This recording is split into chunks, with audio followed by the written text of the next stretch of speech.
Another crucial action, but one that is very difficult to rationalize scientifically, is the action of the alterative.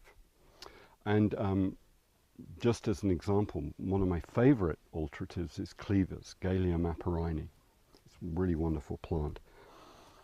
Some of the books today still use the old definition of an alterative, which was a blood cleanser, which causes more, that definition causes more problems than it needs to.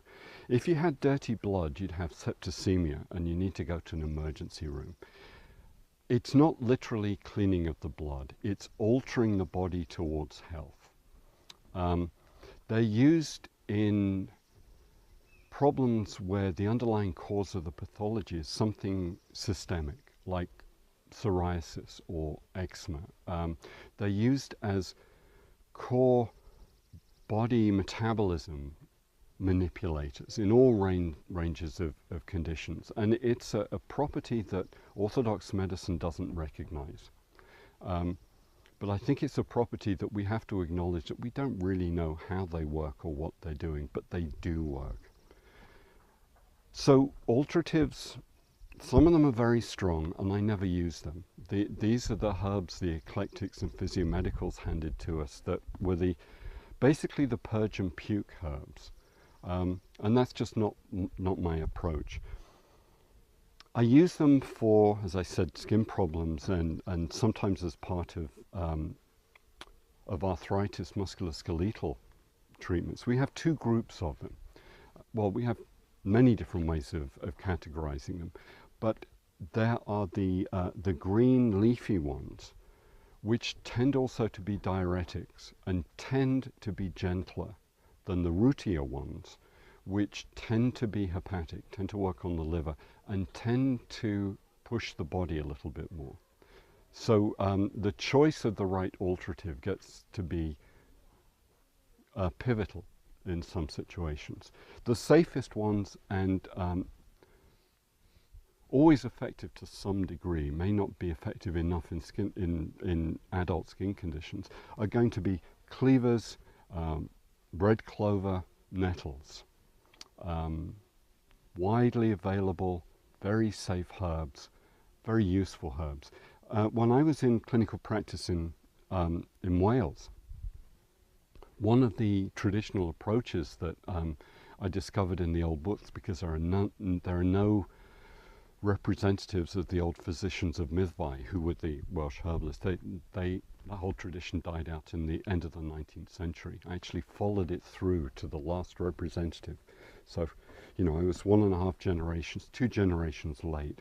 But what they would do in the spring, if you wanted a spring tonic, or if you were treating eczema or psoriasis, you get an earthenware container. And they always emphasized earthenware, and it may well be that that was important in this. I just don't know. Get an earthenware container, pick lots of cleavers and break it up with your hand and put it in the earthenware so it fills it up, and then pour spring water in, because there'll be lots of space for the water to go. Leave it for at least 12 hours. Now, in Wales, that would always have been cold, so it wouldn't go off. If you're in a hot climate, you need to keep it definitely cool. And then the liquid that you just pour off, that should be your only drink for a month. And it's actually quite tasty. So it was a really good, practically doable way of getting large amounts of alteratives in people. Doing that would clear eczema in most children. I saw it working usually. They get really specific. The flowers have different, I don't know whether you can see them, very, very, very small wind-pollinated flowers. They have different properties to the whole of the plant. The seeds here with the little hooks on them, they're supposed to have different properties. But, I have to own up to being a herbalist from London. I'm not going to get fiddly enough to pick those little white flowers. That's why herbalists have apprentices. They get the apprentice to do all the work, but that just seems like slave labor to me, so I don't have apprentices.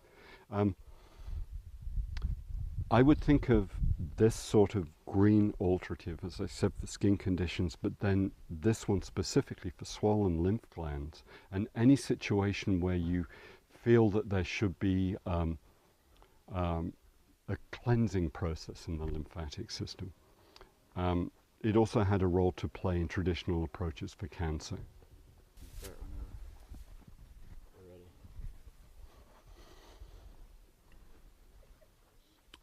Another one of the green leafy alteratives that's now actually a big issue in the natural products industry is red clover, Trifolium pratense, and this is a place where you have to be very careful with the with plant ID.